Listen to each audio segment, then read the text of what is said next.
رب اشرح لي صدري ويسر لي أمري واحلل عقدة من لساني يفقه قولي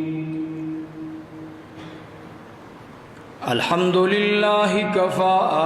والصلاة والسلام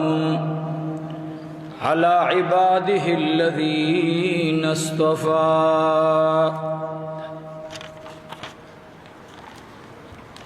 أما بعد فأعوذ بالله من الشيطان الرجيم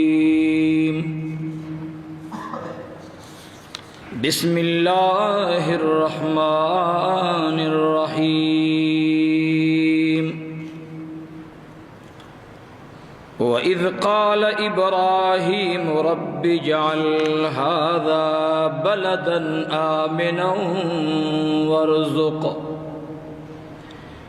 أهله من الثمرات من آمن منهم بالله واليوم الآخر